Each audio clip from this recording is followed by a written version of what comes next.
علی بھی اگلا سوال ہے، عموماً اہل تشیع علماء کی جانب سے نوحہ اور ماتم کی دلیل میں سیدنا یعقوب علیہ السلام کے گریہ کی مثال دی جاتی ہے، اور سیدنا حمزہ ابن عبد المطلب پر نبی صلی اللہ علیہ وسلم کے حکم پر عورتوں کے نوحہ سے دلیل پکڑی جاتی ہے۔ اس حوالے سے فرقہ واریت کی لعنت سے بالا تر ہو کر علی بھائی کا موقف کیا ہے؟ دیکھیں جی، نوحہ والا ایشو چھوٹا ہے اصل میں، جو ہمیں شیعہ سے اختلاف ہے نا اس طرح کے مصائب کی ایکٹیویٹیز میں، ویسے تو میجر اختلاف تو عقیدہ امامت کے اوپر ہے جی، اس پہ آپ میرا کلپ دیکھ لیں۔ جو چھوٹی موٹی بدعات ہیں نا، ان میں اصل اختلاف ہمارا نوحے کے اوپر نہیں ہے، اصل اختلاف ہے ماتم، چھریاں مارنے، زنجیریں مارنے کے اوپر ہے۔ جو میں نے ان کو خود بتایا ہے کہ اللہ کے بندو تم جا کے اپنے خود گھر کی خبر لو، مفتی اعظم ایران خامنائی صاحب نے فتویٰ دیا ہے کہ یہ چھریاں مارنا، اپنے آپ کو زخمی کرنا، یہ حرام ہے۔ صحیح۔ اب اور کیا میں آپ کو لا کے فتویٰ دوں؟ اور یہ تو زندہ اماموں کی تقلید کرتے ہیں، اپنے مرجع کو مانتے ہیں، تو آپ ان کی بات مانیں۔ یہاں آپ نے کیا کچھ کیا ہوا ہے؟ یقین کریں، میں پچھلی دفعہ محرم کے دنوں میں سول ہاسپٹل میں وہ میرے بچے کو کچھ لگی تو میں لے گیا علاج کے لیے، تو وہاں ایک نوجوان 18-20 سال کا لایا گیا، تو اس کی کمر کے اوپر نا کافی سارے نشانات تھے، تو وہ اس کے اوپر ٹانکے لگا رہے، تو میں نے پوچھا ہی کیا ہوا ہے، تو وہ جی زنجیر، وہ چھریاں مار کے زنجیر زنی کر کے ہے۔ تو مجھے اتنا ترس آیا کہ یار اس بیچارے نے تو ثواب سمجھ کے یہ کام کیا ہے، اور وہ جس طریقے سے اس کو وہ ٹریٹ کر رہے تھے، مطلب ایک چیز دوسری جگہ لگا رہے ہیں۔ کوئی ہیپاٹائٹس کا مریض آیا ہوا ہے اور اس کا وہ سوئی کھبو دیتے ہیں تو وہ مریض بن جاتا ہے اور ایک آگے معاملہ شروع ہو جاتا ہے۔ رہا ان کا یہ کہنا کہ حمزہ ابن عبد المطلب کے لیے نبی علیہ السلام نے نوحہ کروایا تھا، تو ہم کب انکاری ہیں اس کے؟ بالکل کروایا تھا۔ یہ اس وقت کی بات ہے جب نوحہ ابھی حرام نہیں تھا۔ اس سے بڑی چیز شراب والے واقعات ملتے ہیں صحابہ کرام کے بارے میں، بعد میں جب شراب حرام ہوگی تو معاملہ ختم۔ جی، تو یہ بھی چیز پہلے تھی غزوہ احد کے موقع پر، بالکل تھی۔ بعد میں نبی علیہ السلام کی احادیث ہیں، بخاری مسلم میں درجنوں احادیث ہیں کہ نبی علیہ السلام نے فرمایا جو عورت نوحہ کرتی ہے کسی میت کے اوپر، اگر بغیر توبہ کے مر گئی تو قیامت والے دن گندک کا لباس اس کے اوپر پہنایا جائے گا۔ پھر صحیح مسلم کی حدیث ہے میری امت یہ 4 جاہلیت کے کام کبھی نہیں چھوڑے گی۔ نمبر 1 حسب اور نسب پہ فخر کرنا، نمبر 2 دوسرے کے نسب میں تان کرنا، نمبر 3 ستاروں کے ذریعے فال نکال کے بارش طلب کرنا، اور نمبر 4 نوحے کرنا۔ نوحے کی ڈیفینیشن یہ ہے کہ چیخو پکار کرتے ہوئے کسی مردے کی تعریف بیان کرنا۔ اگر کوئی ویسے نوحہ کرے اور چیخو پکار نہ کرے اور ایون نوحے میں رو بھی پڑے، ہم اسے غلط نہیں سمجھتے۔ المعجم الکبیر طبرانی کے اندر موجود ہے، میں نے اپنے پمفلٹ میں بھی ڈالا ہے کربلا والے میں، کہ سیدنا ام سلمہ نے جنوں کا نوحہ خود سنا تھا حضرت حسین ابن علی کی شہادت کے اوپر۔ وہ نوحہ یہ نہیں تھا یہ جو جعلی واقعہ، اور یہ نوحے تو ہوتے نہیں، یہ تو استمداد کر رہے ہوتے ہیں، استغاثے پڑھ رہے ہوتے ہیں، اور انہوں نے حضرت حسین کو ایک مظلوم شخصیت کے طور پہ پریزنٹ کیا ہے۔ میں یعنی ماڈرن شیعہ کا سب سے بڑا جرم یہ سمجھتا ہوں، اور یہ میں نہیں کہہ رہا ہوں، سید جواد نقوی صاحب حفظہ اللہ تعالیٰ، خود جو شیعہ کے اس وقت امام ہے پاکستان میں، ان کی ویڈیوز موجود ہیں، انہوں نے کہا کہ مجھے بچپن سے شیعہ خاندان سے جس حسین کا تعارف ہوا وہ تو ایک مظلوم ہے جس کے ساتھ ظلم ہوا ہے، جبکہ کتابوں سے مجھے اس حسین کا تعارف ہوا ہے جس سے زیادہ دلیر شخص ہی کوئی نہیں ہے۔ بے شک اصل میں حسین ابن علی علامت ہے دلیری کی، مظلومیت کی نہیں، دلیری کی علامت ہے۔ ان لوگوں نے پکڑ کے یہ کیا سے کیا بنا دیا ہے۔ اور یہ تو نوحہ اگر کوئی تعریفی جملے کے رو بھی لے ہمیں کوئی حرج نہیں۔ میرا تو یوٹیوب پہ کلپ لاکھوں لوگوں نے دیکھا ہے، سوگے حسین اور غم حسین میں فرق۔ ہم کہتے ہیں سوگے حسین نہیں ہے، غم حسین قیامت تک رہے گا۔ میں نے احادیث سے پیش کی ہیں چیزیں، میں آج اس ٹاپک کی طرف نہیں جاتا۔ اصل میں ہمیں اختلاف ہے اس ماتم کے ساتھ، اور یہ جو دلائل پکڑ رہے ہیں اس میں کوئی ماتم نہیں عورتوں نے کیا تھا۔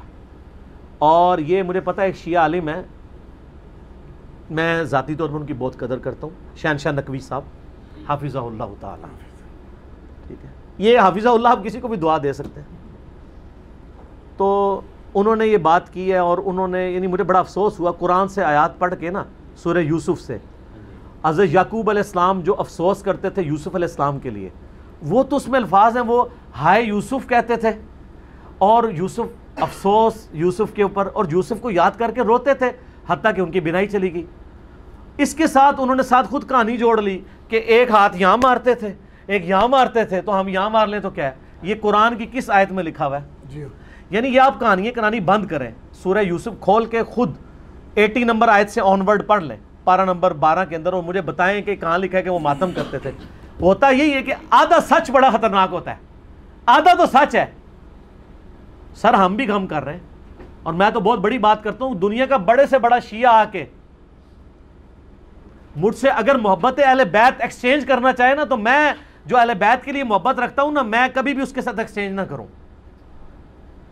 میرے پاس اس سے بڑھ کے ہے، مجھے کسی سے سرٹیفکیٹ لینے کی ضرورت نہیں، لیکن قرآن و سنت میں تو آپ تعریف نہ کریں، توحید کا جنازہ تو نہ نکالیں، اپنی طرف سے تو چیزیں بیان نہ کریں، نوح میں استغاثے تو نہ کریں، امداد تو نہ مانگیں، اور وہ اس واقعے سے جو سہارا لیتے ہیں قرآن کھول کے خود پڑھ لیں، کوئی ماتم نہیں اس کے اندر لکھا ہوا، خام خواہ نکالتے ہیں۔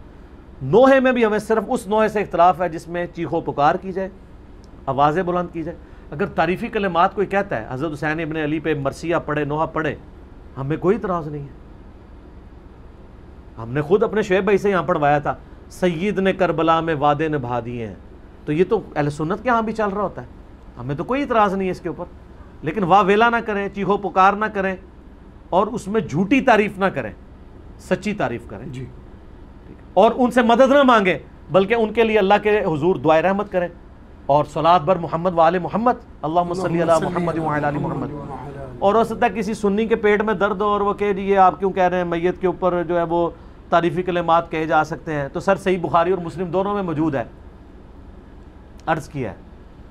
شیعہ کی اتنی کلاس ہوگی اب تھوڑی سی، سنیوں کی بھی، بخاری اور مسلم دونوں میں موجود ہے۔ عبداللہ ابن عباس کہتے ہیں کہ عمر ابن خطاب کی میت رکھی ہوئی تھی، اتنے میں ایک شخص آ کے میرے پیچھے کھڑا ہوا اور اس نے اپنی کونی میرے کندھے کے اوپر رکھی، اور سیدنا عمر کی میت کو مخاطب کر کے اس نے کہا رحمک اللہ عمر ابن خطاب، اللہ کی رحمت ہو عمر ابن خطاب پہ، یہ وہ شخص تھا کہ میری خواہش ہے کہ جب میں مر کے اللہ کے حضور جاؤں تو اس کے اعمال کے ساتھ پیش ہوں، اس نے اسلام کی وہ خدمت کی ہے۔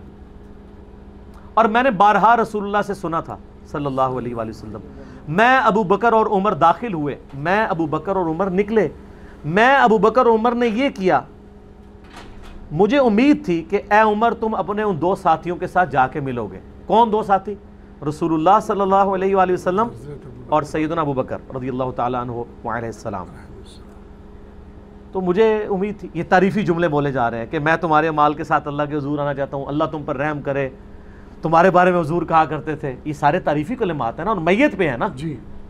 تو عبداللہ ابن عباس کہتے ہیں میں نے یوں مڑ کے دیکھا تو وہ علی ابن ابی طالب تھے جو نوحہ پڑھ رہے تھے۔ یہ نوحہ کا لفظ میں نے استعمال کیا، تعریفی کلمات میت کے اوپر۔ ہاں ایگزیجریشن نہ ہو، وہ تو بخاری مسلم میں حدیث ہے کہ لوگ جو ہیں میت پہ نوحے پڑھ رہے ہوتے ہیں اور اس میت کو عذاب ہو رہا ہوتا ہے، کیوں؟ وہ میت اس قابل ہی نہیں ہوتی کہ اس کی وہ تعریف بیان کی جائے، ٹھیک ہے۔ نبی علیہ السلام کی میت پہ بھی صحیح بخاری میں آتا ہے، حضرت ابوبکر جب حجرہ عائشہ میں داخل ہوئے تو یہاں پہ بوسہ دیا ماتھے پہ اور کہا یا رسول اللہ آپ پہ اللہ دو موتیں جمع نہیں کرے گا، ایک موت آپ کا مقدر تھی وہ آ چکی، اب آپ ہمیشہ کی زندگی میں، آخرت کی زندگی میں۔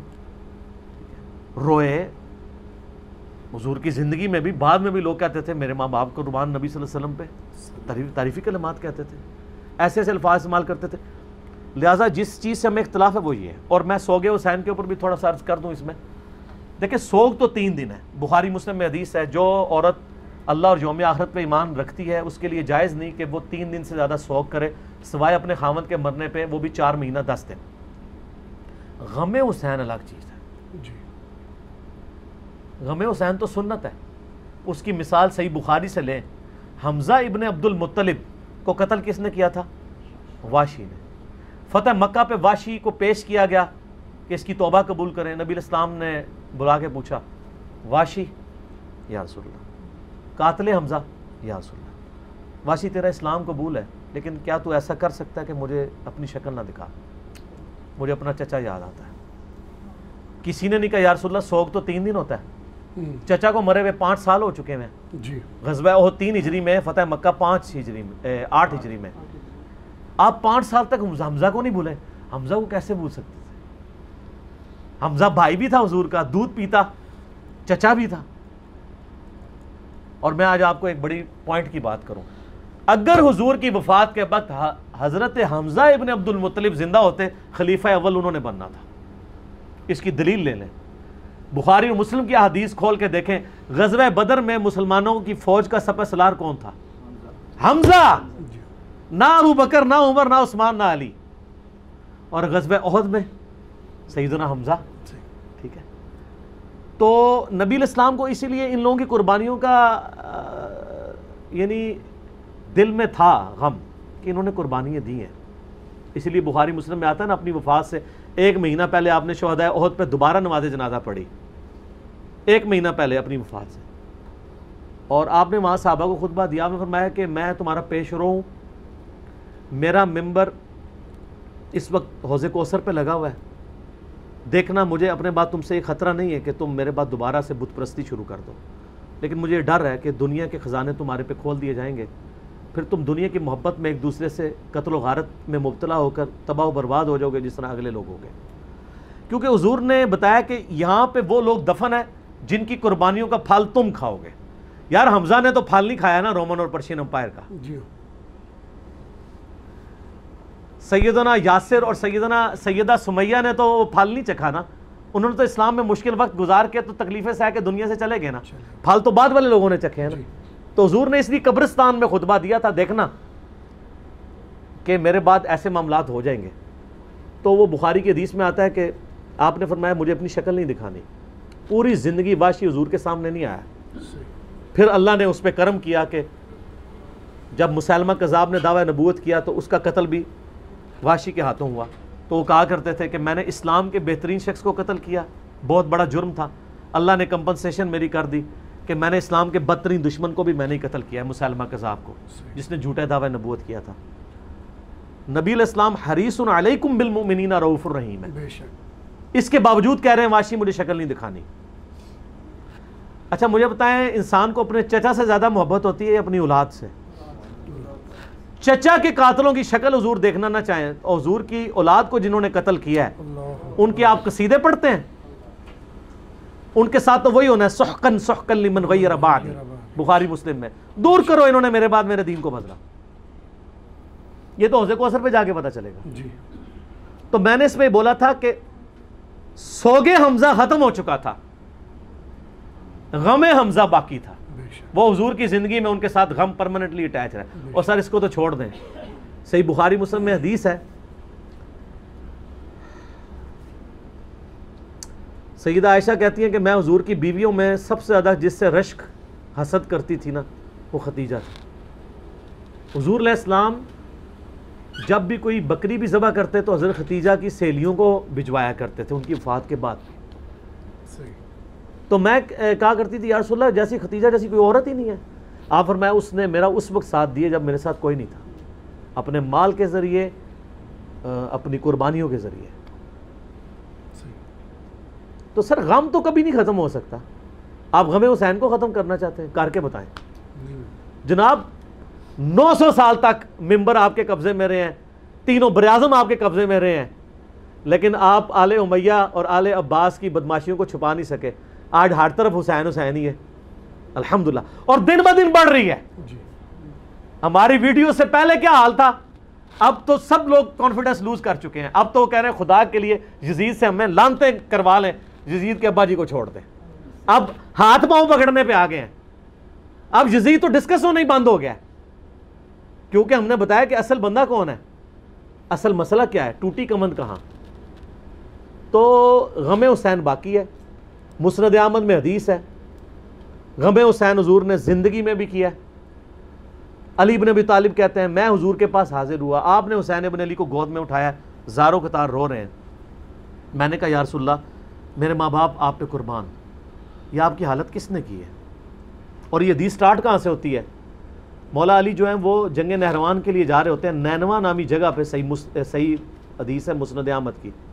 تو آپ نا وہاں کہتے ہیں اسبر یا ابا عبداللہ، اے ابو عبداللہ صبر کرنا.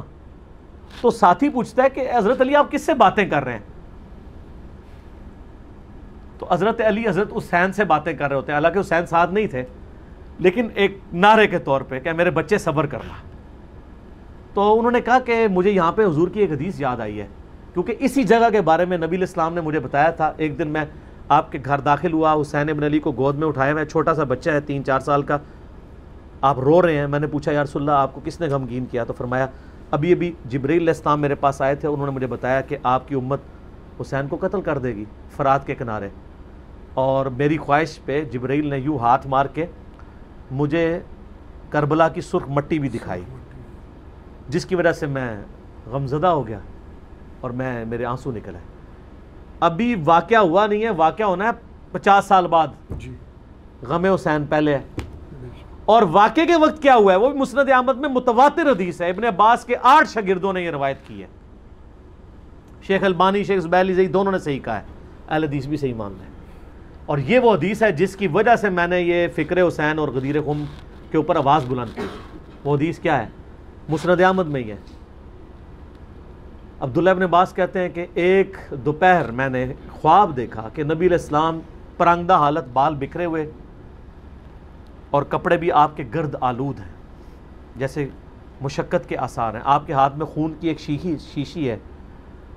تو میں نے کہا یا رسول اللہ میرے ماں باپ آپ پہ قربان, آپ کی کیا حالت ہے؟ تو آپ نے فرمایا کہ میں صبح سے حسین اور اس کے ساتھیوں کا خون جمع کر رہا ہوں. یہ ایک تمثیل آپ علیہ السلام کو دکھائی گئی.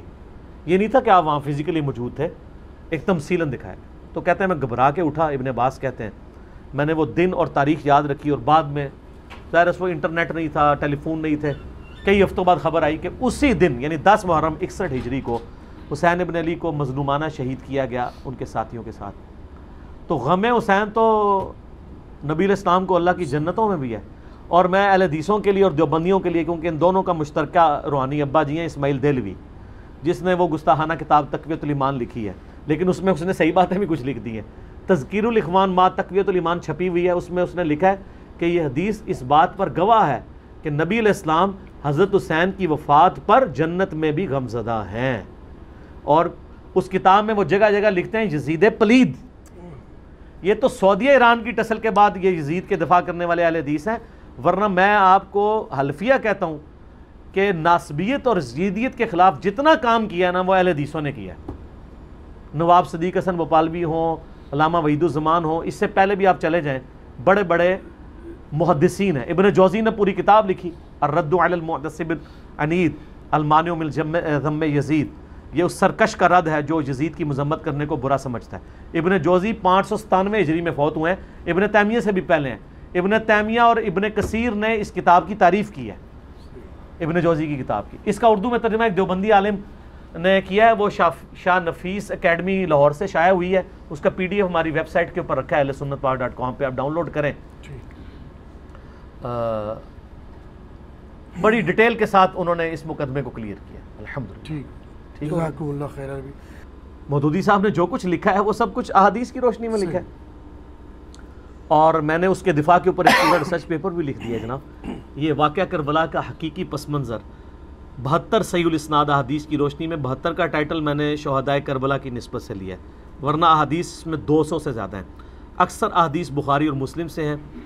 پورا سنیت کا مقدمہ پیش کیا ہے حضرت عمر کی شہادت سے لے کر شہادت حسین علیہ السلام تک, اور اس میں اکثر احادیث بخاری مسلم سے ہیں.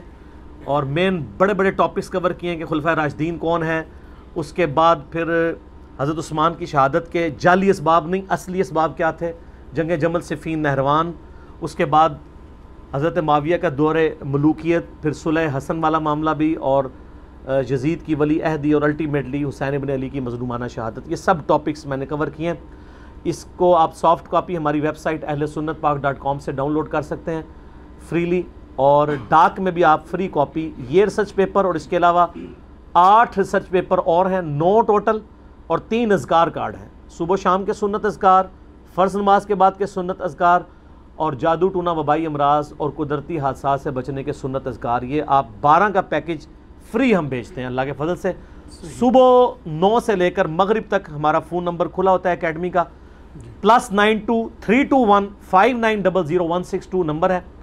پاکستان میں کریں گے تو 0321-5900-162 رابطہ کریں, اور ٹیکسٹ میسج بھیج کے آپ مفت ایک اپنا سیٹ منگوا سکتے ہیں. انشاءاللہ تعالیٰ آپ پڑھیں تو آپ کو حقائق پتہ چلیں گے.